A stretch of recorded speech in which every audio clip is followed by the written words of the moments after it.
So, welcome in, guys. We are going to try something hitherto unprecedented. I guess anything unprecedented is probably hitherto unprecedented. Probably. Yeah, probably. I'll have to check the forums. We are going to do something. We have not come up with the title yet. It's very long Vital's and extravagant. Vital Space Race in your face double feature. We're gonna try something. We are excited to play on Mars.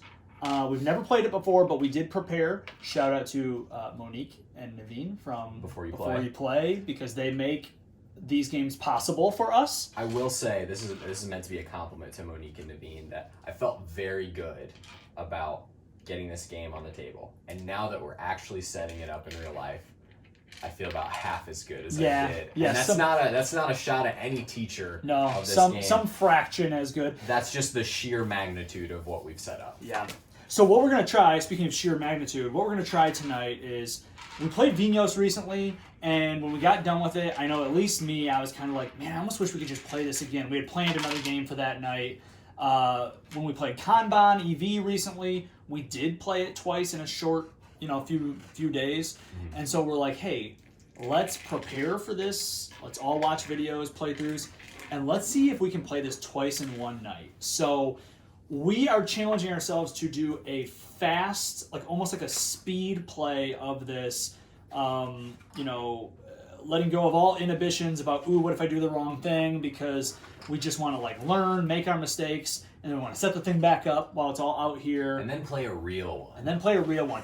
What would you say, guys, the win on this first one is what percentage of a win? Since we're going fast and it's our first play. You were saying 40% of a win you get? I would say 50 would be a stretch, but I would say somewhere right around 50%. It'll depend on who wins for me, how I answer this. It's a half a game. It's 100% for me. Right, that's how I feel.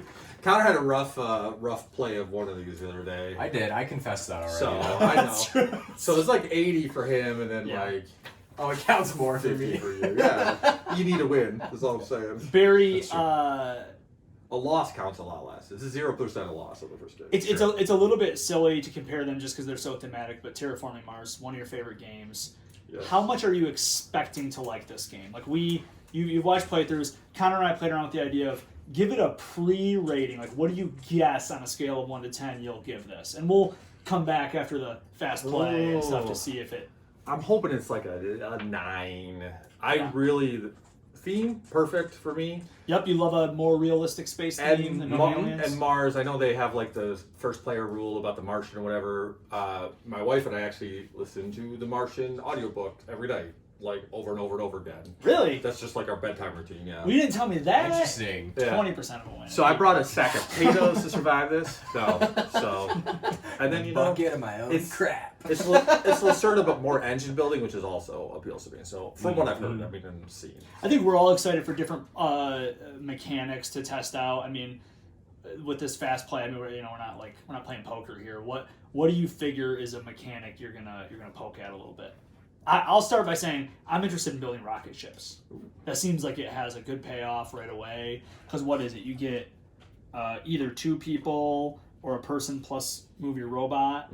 So I'm interested. That's not bad. Plus more executive actions. One of the bonuses over here too looks like. Ooh. I told Rodney in a text message that I was going to be the king of tactiles, and that was going to be my go-to strategy for this fast game. I might be hooking up some blueprints. I put them on the wrong side of the board to look at, but I don't know. I'm gonna play with winning. Figuring out how to crush. That's going to be your main No, I don't know exactly. I have a problem where every time I play an engine building game, my main thing is get more workers out, out. And I'm not sure that's as beneficial this one, but we'll see. I'm sure it is beneficial. I just don't know how much. We will see. So we're going to maybe capture a little bit of in-game footage when it seems like something's cool's going on. We'll hit record. We'll come back for our in-between quick, what did you guys think? What do you think for this next play? And then we'll see if we can come back at the end of the night. So And the boost just adds 1 to one of them? Yep. Okay. Yep. So I'm going to go 1, 2, 3. Okay. I get to build a plant building. with my water. But does he have the technology? Mm-hmm. Dang straight. Nice. And can I display? At the end of your turn. Move the colony marker level up 1 row. New blueprint cards may be added to the display. If it has just reached level 2, which it has, remove all remaining blueprints from the display and add the top 12 cards from the blueprint deck. So it's 6 of those and 6 of the others. Okay, so we just finished up our fast play, and what do you guys think? 2.5 hours? 2.5 hours. Wasn't bad. That's not bad. That's not bad for a first play. I mean, we came in ready to go. There wasn't really a teach, Mostly, but I think we had to I look some had a stuff up. lot. I had to look up a lost lot. info on You know the what? rules. Second play will be faster. Which makes sense. That's obvious. But we were saying this would be the fast play and stuff. My first thought. What are you guys talking about? This is the second play. We said the first one doesn't count. I won this one. That fully counts. They can see the score fully on the screen, hopefully. I was blue. Yep. So we got 92 to 82 to 68. Everyone, let's go around real quick. First of all, just like a first impression. Yeah, I was Connor, just about to share mine. First impression would be, in comparison to other Lacerdas, this has a lot of rules. A lot of kind of little fiddly things going on with placement of stuff, with how you're able to build, with what do I get here, there. There's kind of a lot bouncing around. And that's kind of his thing with the comboing stuff. But that was my first impression. And I think that's why it was hard to get the game off the ground, at least for me. It was just like, am I even allowed to do this right now? Because I know what I want to do. Yeah. But is the way that I'm about to do it legal? But for me, it doesn't feel punishingly so, like I can't do what I want. It more feels like I know I'm not taking advantage of those combos in the best possible way. Like I know there's like more that I could be doing right now more efficiently, but I didn't feel like, there were very few times where I was like, oh crap, I just can't do that now. It was more like I felt like I was in elementary mode. Yeah. I think the board state's harder to read than the other two that we've played for sure. Yeah. Like because just in some ways. So some of the restrictions that are a little fiddly is like, oh, I need that tech tile to be able to build another water, but it's on his board and I can't really tell. Like I'm like, oh yeah, I gotta look to see. Yeah. You know. What do you have? So that's a little bit interesting. But I didn't think that like a play, like it would take a while to teach, but after a play, like I feel like I got it mostly down. There's those. Yeah, no, that's few little check rules, and it's his most complex game for a reason, and the second most complex game in the top 1,000 for a reason. But I think we've talked before, like what we really love about Kanban is once you know the game, you can see everything at a glance. Yeah. And know what's going on, and not only what's going on, but what will probably happen next. Right. You know, like you know, Sanders probably going here because he'll certainly want to go there, and so this one, I would say that after two plays of Kanban and one play of Vinos, I would say that I felt like I had a good idea of what most like strategies might be in the game or whatever. This one feels like there'd be 20 different ways to start off, depending on the board's like what's out randomly, and maybe this one's slightly better than that one or whatever. I mean, I think that's true. You can do a lot of different things in the other games. He's really good at that, but I just think that. What was the most satisfying thing you did in the game? Like looking at how you scored points, what felt good? Yeah. I think some of these cards were really good. Some of the advanced buildings, being able to produce resources as an executive action, that was huge, really good. That was really big. Yeah, that was huge. I had a little run. You know, you guys were joking. I did lose some of my folks because I just didn't plan ahead. Maybe so many rockets coming out. So many rockets, which I cheated, but just once. But there were some times where. There were some times where I got to stay on the surface, which I think we'd agree is where our favorite actions are. This is like grab stuff, go do things. Do things, yeah. And I was able to stay there for a while because the rockets would get me more people, and that felt good. The problem being, you know, the turn order thing in this game, right? If you're going to stay on the side you're on, you stay in the spot that you're on also. So when I first went, I went to this very last spot, grabbed a blueprint, which is a great action in the game, by the way. Really good action. But staying on the surface meant I went last like 4 or 5 turns in a row. Which didn't, I mean, one thing I'll say is like the worker placement in this is also not a lot of blocking. It might be like, that one extra person going you have there. to pay a little bit to put it on the same spot. Yeah. So what would you say, Connor, was like the most satisfying, part of your strategy that worked? Or I don't know that I had one in this play. I liked the tactiles. I mean, that's what I said from the beginning. My most satisfying move was my last move, where I felt like I comboed a lot of stuff. I got a rocket, which got me a guy and a bot. I used the bot to build this upgrade with this executive action that I unlocked by getting the rocket, and it just was like this tight little system. I knew exactly what that's I how wanted you to do. Euro, baby. It was cool. It was my last move, and I was like, oh, this is how other actions should have felt throughout the game.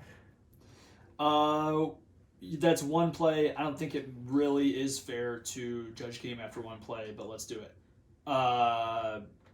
Just rating in the very near wake of this, like it just happened. Let's compare it to the other Lacerdas we've played, and give it a 1 to 10 rating for yourself and what you like about games. Yeah, the complexity of it for me on this first play is a detraction. The fiddliness, not the heaviness of it, but just like all of the so many moving parts, trying to keep track of it. What I said in the beginning. So it detracts from it, but not too much, because I do really like what's happening otherwise. I like the potential many paths to victory that Barry talked about. Yeah. I would give it like a, I do points, I do decimals, so I would give it like an 8.1. That's cool. That's pretty high, so it's good. Yeah. What would you say? We've all played the same Lacerdas. Well, yeah, rank your 3 Lacerdas that we've played. So Vinos, Kanban, and this. Right now, this will be number 3. So Kanban's number 1, Vinos number 2, and this is number 3.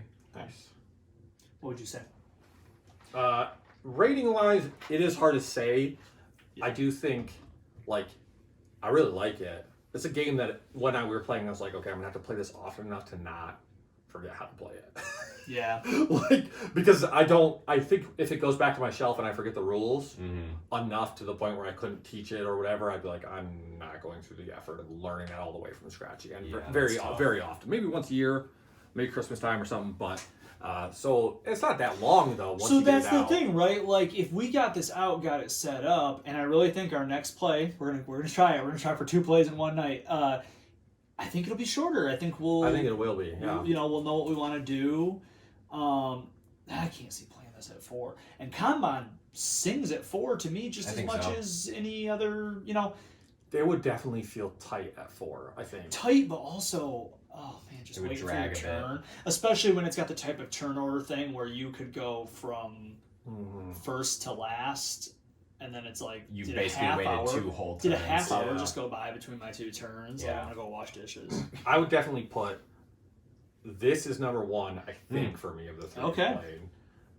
Vinos is 2, and at the moment a close fouling up 2. Kanban is 3 waiting for the other waiting for Lisboa and the Gallers. It's the placeholder bottom. Yeah. Okay. Yeah. I won't rate other games I haven't played above Kanban, but Kanban's got a few things I don't love. I like the engine building side of this a lot more. This game, I did feel about 2/3 of the way through the game, this is just by not knowing the game very well, that I had built an engine that I couldn't do anything with. Because I was like, I have all these resources. What do I spend resources on? Where do I? What do these resources go to? And it's like, I'm building buildings, but we're locked out a little bit. So I had to build a slightly more tweaked engine or whatever. But I really liked it. It's probably an 8.5 or something like that. Yeah. It's one of. I could see it being one of my top 5 games. Realistically. Wow, that's awesome. If we played enough to get to the point where everybody kind of knew it, and you were doing you were kind of playing strategies and playing off each other. Think about knowing your own personal player board enough to just in the back of your mind be like, I'm 1 tech grade away from getting a free building upgrade. I can look at, again, you can look at it. Tool did a great job. It all makes sense. You'll learn it. You figure it out. But to just have that in the back of your mind, like I know this game, and I think it's knowable for as complex as it is. You'd have multiple plays. The I think it's pool of knowable. people I would play this game with is small. Because it's like you two, and a couple. It's gonna be, a couple this other is gonna be people. on the internet. All right, you don't want to say who you wouldn't play it with. No, I just mean there's people that if we had to teach it to them, I would not go through the teach with them because it would just 50 minutes into it, you'd be like, okay. If anyone's familiar with our who to play that, it's gamers, it's only gamers. Yeah. And even really, like I could see a few gamers that are like, this is too heavy for me. Maybe like, yeah. I know. No, it's a stupid heavy game. Like not as a negative. It's just like blah. I would give it something in the 8.5. It's just so good. Like it's just good. He's just good at making games, right? And it's that the components are amazing. Anything you could like about a game, all of this it's really good. Stuff, yeah. But for me, Connor and I have a different take on Kanban EV than Barry. But that's the beauty. We all like different games. Kanban's still number one.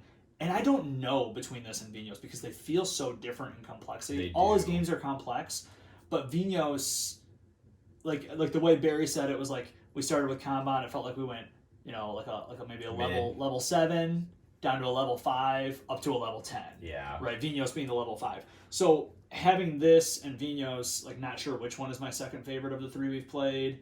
They just feel so different. We're about to play this one again. We haven't played Vinos a second time. But I wouldn't shy away from playing Vinos with almost anybody. There's people that are not gamers, like you guys talk about parents and my spouse maybe. But if somebody pulled out viticulture, I'd be like, let's go borrow Vinos instead for Robbie and put that on the table. If we're just talking wine games, although if we're just talking Mars games, I just mean what like are we playing? Worker placement. I'm playing this. Yeah, I'm playing this before I play Terraforming Mars. Yeah, we gotta try leaving Mars at some point too. That's another Mars game that I've been looking at, but we don't need to get into games. All right, so we're gonna get this all set up. We're just gonna play it, and we'll come back for a short thing at the end of the night to this will be the actual fast play. What we think? Maybe, hopefully, we'll see. 49. Mm-hmm. That was an equalizer. You're gonna do good on this too, aren't you? Cards. Oh, cards. I can tell you, I'm gonna get negative. I'm gonna get -3. Oh yeah, okay. And I will score for scientists. I'm going to get, let's see, 3, 6, 9, 12, 15. Nice, I get 1, 2, 3, 4. I get 12. I'm just getting 6.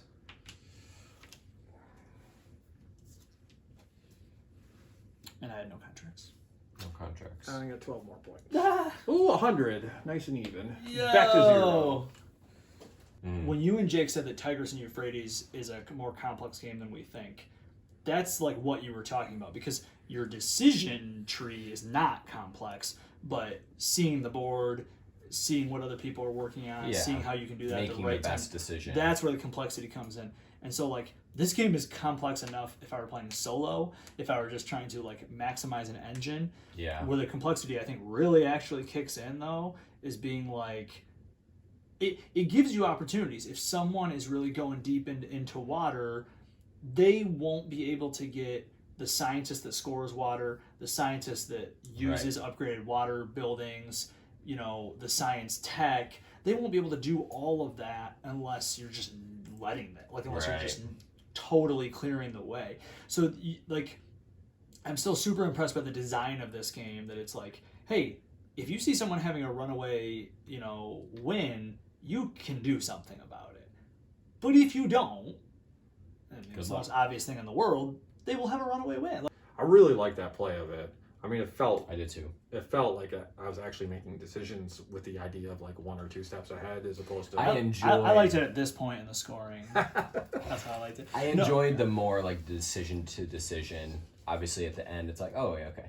But while we were making the decisions, I felt a lot more confident about what I was doing. I could see what was happening, and it did feel more fun on the second play for sure. So we did it. We did it. And after all that, we'll ask the same questions again. I'll start with this. What's your favorite part of this game? It could be a certain mechanic you enjoyed, utilizing. It could be just a clever thing that you're like, that you noticed. I think the most interesting and fun part is this. Yeah. And infuriating? Yeah. Well, I mean, Well, that's the risk reward, as right? this goes on, it feels really tough when it's not every turn that it's moving. Yeah. All of a sudden, you're like, wait a minute. No, I like the turn order selection, and like I think that's the big player interaction is like, you know, if someone's going before me, I found myself in last a lot for choosing turn order the first half of the game, and that really hurt me, I think. And so, but watching you guys would be like, where are they gonna go? Am I gonna be able to like slip in between them and get the second spot, and then potentially get the first spot on the next side? I really enjoyed the turn order selection thing.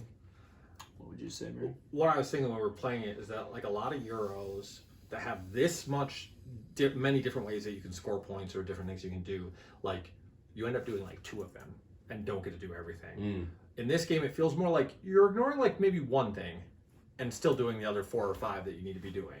Like, and everybody's doing that. I really like that about it. Like, everybody's building buildings. Like, there's a ton of buildings. Everybody's got bots and advanced buildings. Like, you ignored this a little bit, but I did this. A little bit, a little bit. Like this game, rocket ships is another one. Like, everybody can do different amounts. I didn't build all mine, those.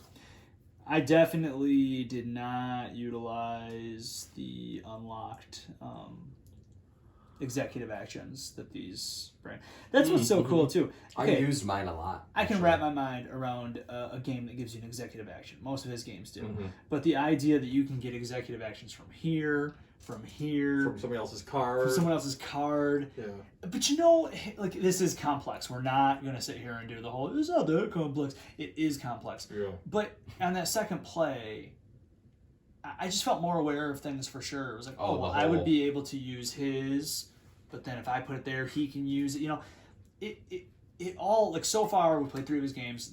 They make sense. They're complex, but they're not like extraneous in their like just.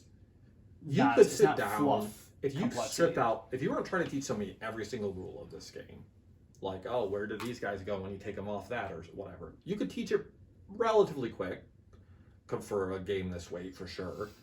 And then as long as one person knew the intricacies really well, and then just be like, we're playing a learning game of this the first time. Like, you know the basic actions, you know what they do, and I think that would be the way that I would do it if I was trying to bring.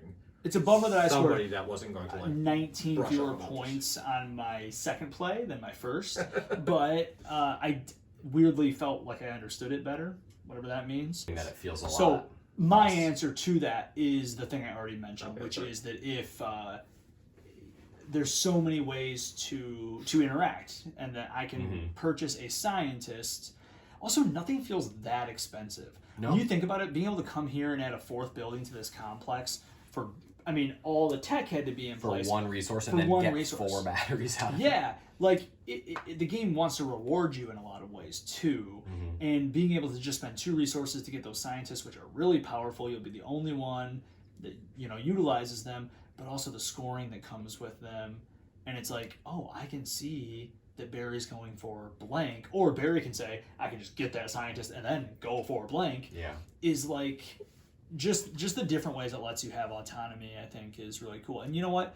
You don't get to have that if a game's not complex. Right. Like, you don't get to just be like, oh, I want to be able to do this, I want to be able to do that, if you have like 2 actions to choose from. Like, yeah, that's an easier game to teach, but it can be a pretty frustrating game when someone, or if, you know, someone keeps rolling 6s and you keep rolling 1s. Yeah, that's easier to understand, but this game, there's not no luck.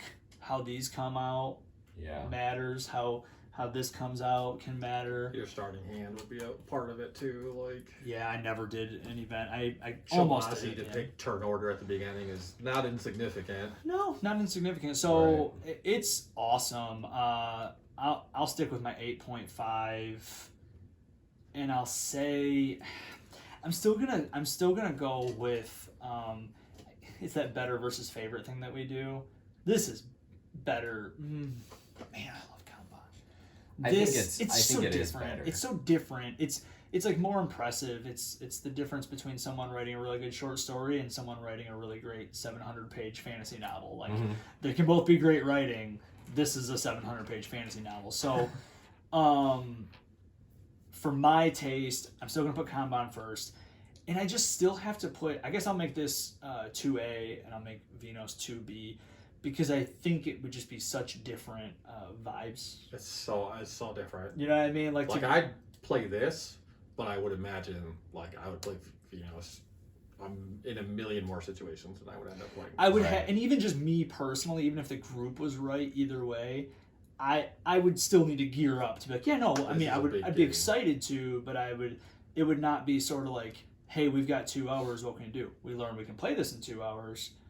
But Vinos, I think, would be more of a, hey, let's just, make some wine. Calm down, everybody. Vinos, I'd be like, let's play Vinos and one other game. This, I'd be like, let's play this. Let's play this, and then we'll see how we feel. Yeah, this is it's a little bit of a brain burner. Belaboring experience. It's good, though. I really enjoyed it. I'm glad we played it twice in one night. I think that's something we should continue doing, especially with Lacerda's. Next Monday we'll play Nemesis. I doubt we'll play that one twice because it's 5 people and it's a whole different style of game. Unless we lose immediately. There could be that. I don't think I'll ever play this one twice again in the same night. No. But I really do think, I'll be interested to see how this impacts future plays or even our willingness to get it back out again. Because it's an investment. Yeah, a brain crunch and a time investment. But having played it twice in a row, if 3 weeks from now you're like, hey, you want to play on Mars? Yeah, we can bust that out. Yeah, for sure. Absolutely. All right. Sweet. Any other thoughts? We did it. I'm tired. Who'd play this? We said it already. Gamers. Yeah. Even after a second play, a it's still just gamers. subset of gamers. That's right. A certain subset subset of gamers.